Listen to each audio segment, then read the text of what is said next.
The boy made a strange confession. I've heard none stranger in all my days of the priesthood. That doesn't surprise me. After he made it, he wept. A deep and terrible weeping from the cellar of his soul. You feel better now, my son? Yes, Padre. Then he asked for you. You are not his father. His father's dead. And his mother. Surely he told you that. Yes? You do believe him, don't you? This is a dark thing. For Mark and for you. If it is true... If it is true. Every word. Maybe. But, Senor Mears, there were many words I did not understand. Mark's confession was fogged by terror. Since you left, have you had news of this new Jerusalem? Jerusalem's lot. I get the local paper sent to me. They run stories from time to time. The lot's a ghost town. Mark, take it easy. There are rumors of devil worship, mass murder, UFOs, you name it. But you know what really happened. Yes. Father, I told you what happened. I know, my son. But it was hard to hear, even harder to believe. So I wish to have the story from other lips too. Senor Mears. I went back last September. Seems another lifetime now. Jerusalem's lot. Salem's lot.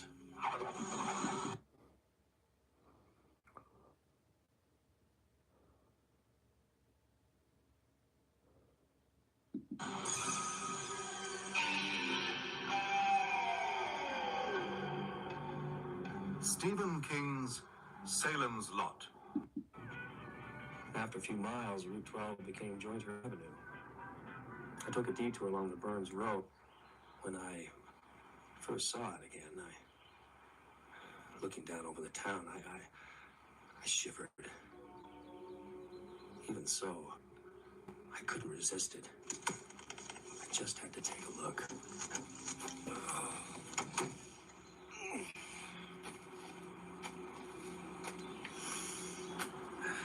Hey, mister! I hope you're not contemplating going further. Why not? This is private land. Well, always was, but as I recall, no one seemed to pay much mind.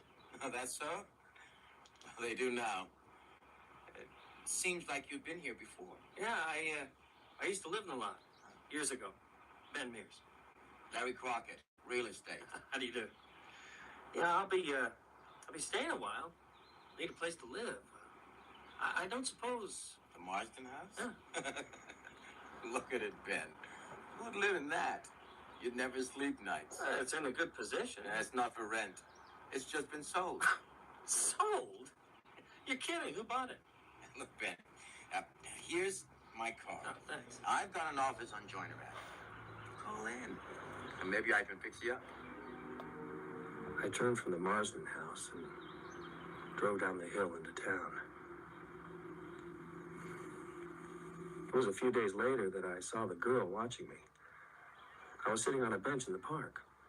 She was nearby, in the shade of a gnarled old elm, reading a book.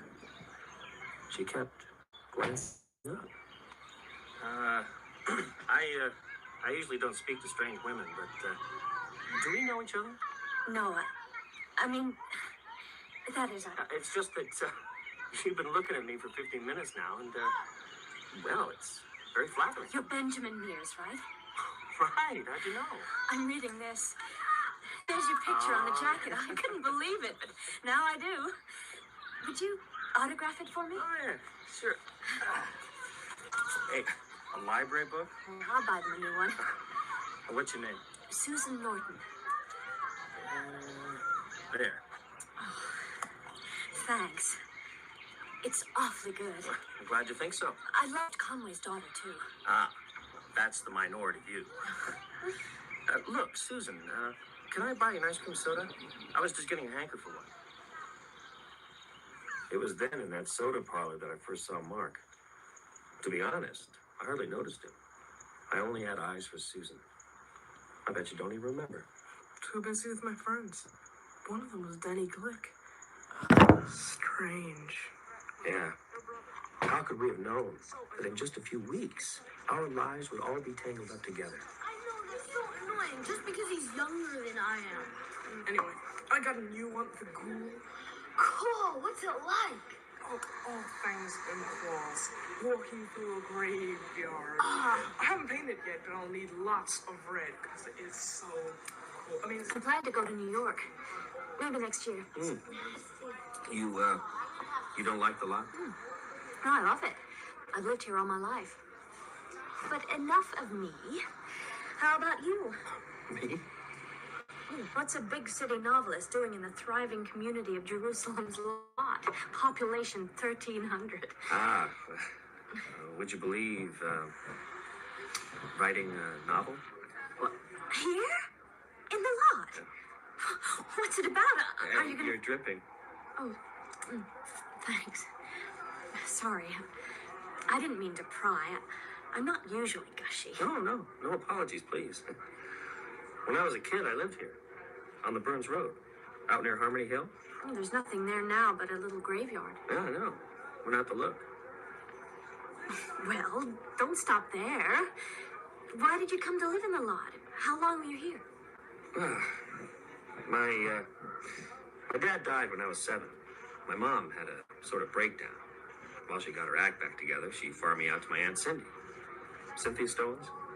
I stayed with Aunt Cindy for 4 years. She put me on the bus back to my mother about a month after the big fire. I cried when I left the lot. I was born the year of the fire. Biggest damn thing that ever happened to this town, and I slept through it. Your aunt's house burnt down. Yeah? And now you've come back here to write a book? Yeah. Why? Why? This place is my childhood, just like it's yours. That means it's haunted for me. You know, when I came back last week, I almost drove right by. I was afraid it'd be different. Things don't change here. Not much. So I've seen. I like that. My life got pretty hard after I left the lot. Mom killed herself when I was 14, but most of the magic had worn off long before that.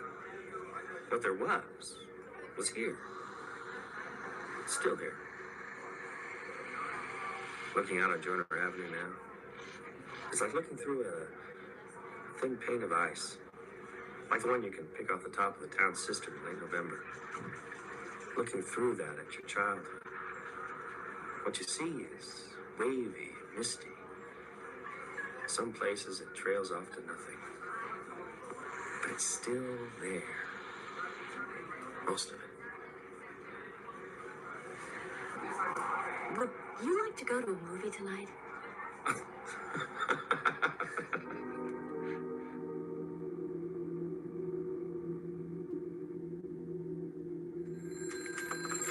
Larry Crockett, real estate. Straker. Wait, I'm not alone. Now get yourself a cup of coffee. I just come in. Move your cute little butt out of here now. Oh, and get me one while you're at it.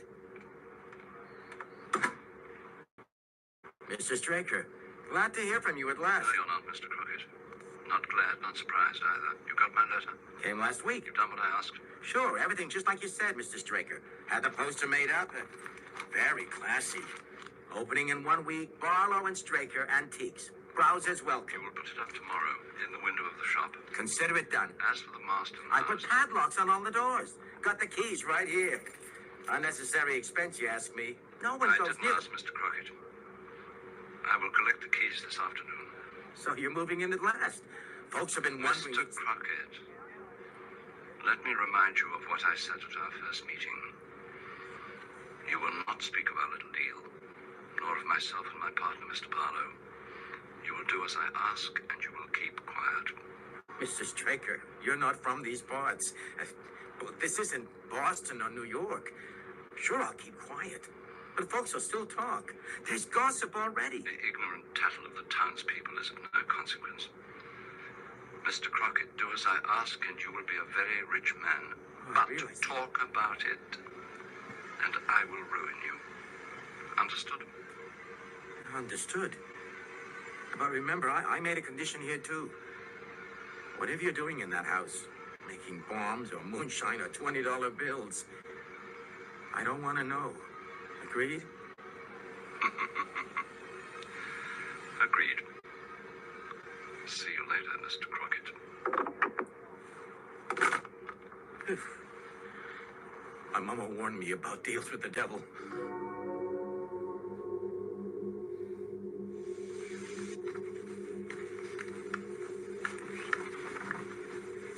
Oh, Mom, it was just great.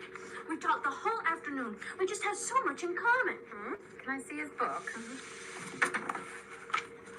Benjamin Mears, Air Dance. Oh, since I read a review of this in the Portland paper, they didn't like it much. Well, I do. And I like him. Maybe Floyd would like him too. You should introduce him. Mom! I just thought if you and Floyd Tibbetts are set to get married. What in God's name gave you that idea? I assumed. You assumed wrong. Susan, I'm going up to get ready. May I have the book back, please? I'd like to meet this Ben Mears. I'll ask him to dinner. Tomorrow? Okay. Where are you going tonight? Portland. The cinema.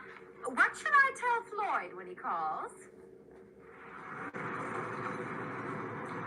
I'm renting a third-floor cubbyhole at Eva Miller's place on Railroad Street. That'll please my mom. Eva's highly respectable. I tried to rent the Marston house. You're thinking of the wrong place. No? Out near Harmony Hill. I saw Larry Crockett. Told me it'd just been sold. The Marston house sold? Yeah. Renting's crazy enough, but who'd buy the place? Yeah, wouldn't tell me. Deep, dark secret. That house was a wreck when I was a kid. Why did you want to stay there? Never been inside? No. I once looked in a window on a dare. Have you? Once. You know the history of the house? What happened there? Yeah, a guy called Marston had it built in the 30s. Hubert Marston, 1928. Go on. He was a recluse, went soft in the head, killed his wife and then himself, right? More or less. You know Marston's occupation? A retired gangster. Made his money running whiskey from Canada during Prohibition. Yeah, I heard that story. Well, isn't it true? Could be. Seems kind of innocent, though, from what I heard of Hubie Marston. What have you heard? The murder happened in the summer of '39. The mailman called Larry McLeod smelled a bad smell. Larry tried the front door, then went round the back. Luckily for him. Why, luckily? In the kitchen, Larry found Bertie Marston, Hubert's wife. Half her head was blown away. Oh, God. Been dead for days. Larry fetched Norris Varney, who was constable at the time, and they went in together. You certainly done your homework. There was a fortune hidden in the house. Wow. I never heard that. When they went into the hall, they saw how lucky they'd been. The shotgun that killed Bertie was pointing straight at the front door. It had been lashed to a chair with a string from the trigger to the doorknob. Hubie was more than just soft. He was a fully fledged loon. They found him in the bedroom at the end of the upstairs hall, dangling from a rafter. How do you know all this? Well, like you said, I've done my homework. I read the papers of the time, spoke to a few people. Which people? The mailman, Larry McLeod, and Constable Varney's widow. This is for your book. You're writing about the Marston house, aren't you? No comment. Not yet, anyway. Well, if you won't tell me that, tell me about when you went into the house. Ben? Okay. If you really want to know, but I don't think I can talk about that and drive. Let's find a place to pull up.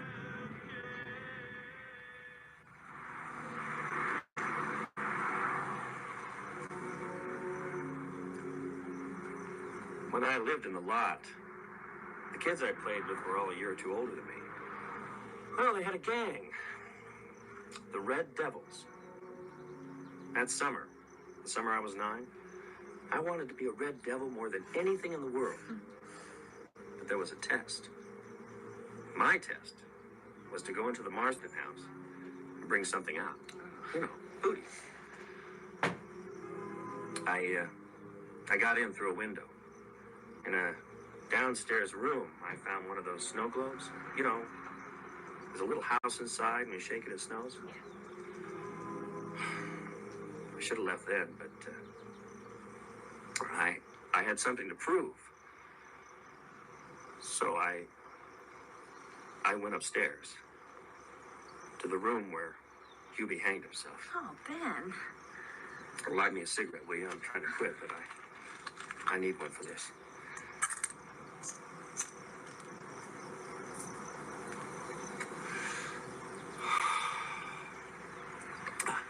I was scared witless. I didn't dare look behind in case I saw Hubie Marston shambling after me with a noose. And at the top of the stairs, I got all my courage together and ran down the hall. I meant to dive into the room and grab the first thing I found and get the hell out. But the door, it was jammed. I pushed and pushed until suddenly it flew open. And there was Hubie, hanging from a beam. I could see his body outlined against the window. Ben, don't. Susan, it's the truth. The truth of what I saw then and what I remember 24 years on. Hubie, hanging there.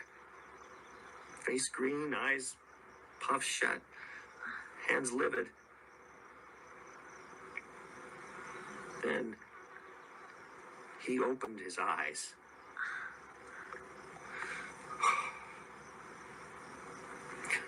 You could have heard my scream for 2 miles. I ran down the stairs, out the front door, straight down the road. When I finally stopped, I saw I had the snow globe in my hand. I still got it now.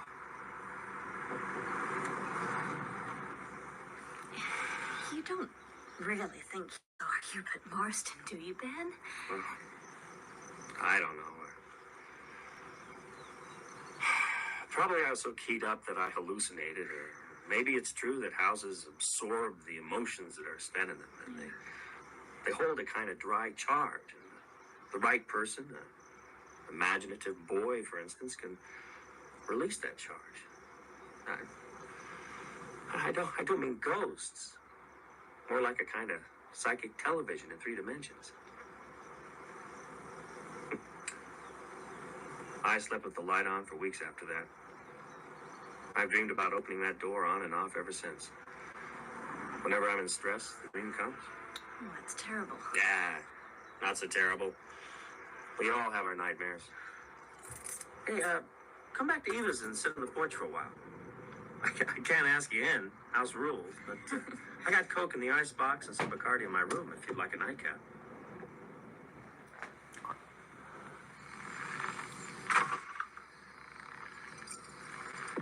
There you go. Oh, cheers. Oh, look at the Marston house. The lights just come on. Oh, must be the new owner. That's not electricity.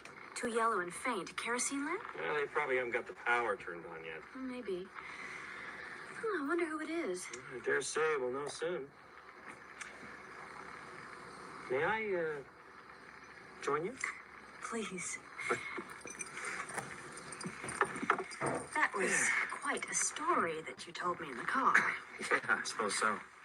There's nothing in your books like that. I mean, they're powerful, but there's nothing so... Morbid? Nothing like Hubie Marston dangling from that... Will you come to dinner tomorrow night? My folks would love to meet you. Oh, home cooking? Oh, the homiest. Oh, I'd love it. I've been living on junk food since I moved in here. 6 o'clock? We eat early in Sticksville. Fine. I like you, Ben. Like you too. I want to see you again, if you want to see me. I do. But go slow. Remember, I'm just a small-town girl.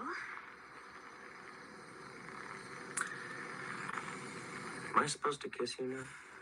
Yes. I think that comes next.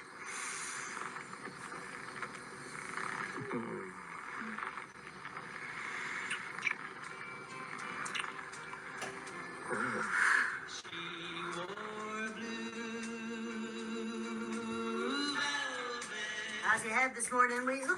It's fine, Eagle. Thanks for inquiring. Out late again, drinking at Dell's. Now, Ben was out late, too. I don't pick on him. With the Norton girl, right, Ben? Yeah, no secrets in this town. Susan Norton's real nice. Too good for Floyd Tibbetts. More coffee? Oh, thanks, Mrs. Miller. Come right in. Hi, Weasel. Oh, Mike. Hey, Eva? sit down. I'll get you some coffee. Mike, this is Ben Mears, the writer. Mike Ryerson. Mike, you okay? You look pale as death. Weasel, I got bad news. I was just out at Harmony Hill. When I turned in the drive and got out to unlock, there was a dead dog hung head down from the gates. Oh, my God. I'm pretty sure it was your Spike. Oh, no. Mike, you certain? I got him out in the pickup. Take it easy, Weasel. He don't look pretty. How was the dog killed? Throat slit, right there on the spot. Strung up like a steer in a slaughterhouse. What? When I lifted him down, I felt sick to my stomach. What sort of pervert would do such a thing? God knows. You're like the devil.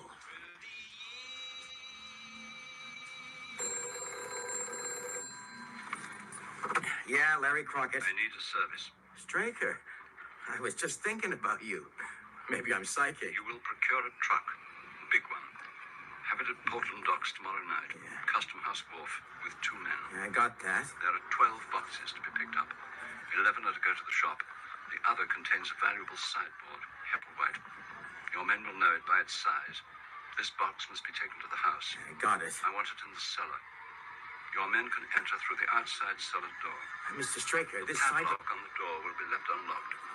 It is vital they lock it behind them, understood? Understood. Follow all directions exactly. Now, Straker, wait. Have a nice day.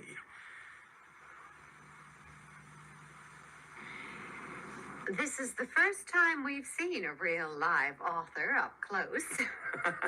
Don't worry, Mrs. Norton. I don't quote from my own works. Hi there. Bill Norton. Oh, hi. Oh, pleased to meet you. Ben Mears. I'm just fixing a barbecue. Oh, can I help? Why not? Come on out. Like a beer band? Oh, I'd love one. 2 or 3 even. Okay, you're my man.